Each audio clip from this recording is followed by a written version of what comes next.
والأرض بالحق تعالى عما يشركون. خلق الإنسان من نطفة فإذا هو خصيم مبين.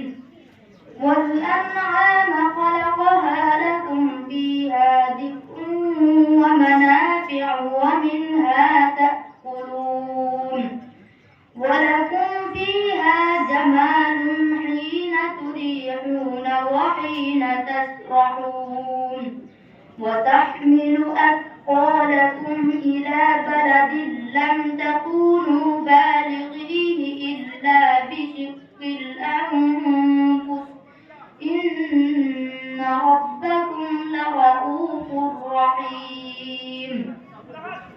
والخيل والبغال والحمير لتركبوها وزينة ويخلق ما لا تعلمون وعلى الله قصد السبيل ومنها جائر ولو شاء لهداكم أجمعين.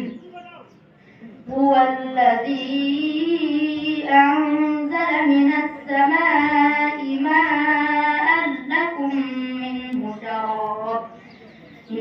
شراب